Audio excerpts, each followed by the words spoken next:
The China-Pakistan Economic Corridor is a flagship project of the China Proposed Belt and Road Initiative. A Pakistani expert said the CPEC has been providing multifaceted opportunities for Pakistan to further enhance regional connectivity and the national economy.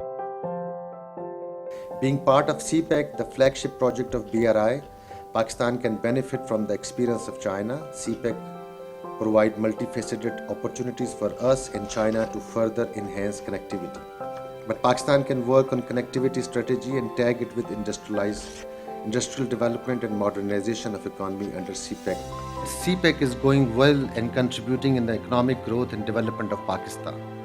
The 10th JCC has given a new impetus to work and cooperation in the fields of industry, renewable energy, transportation and connectivity is observing a new vigor. Despite all odds, we can observe gigantic shift in policy execution and creating new avenues of cooperation in the fields of fourth industrial revolution.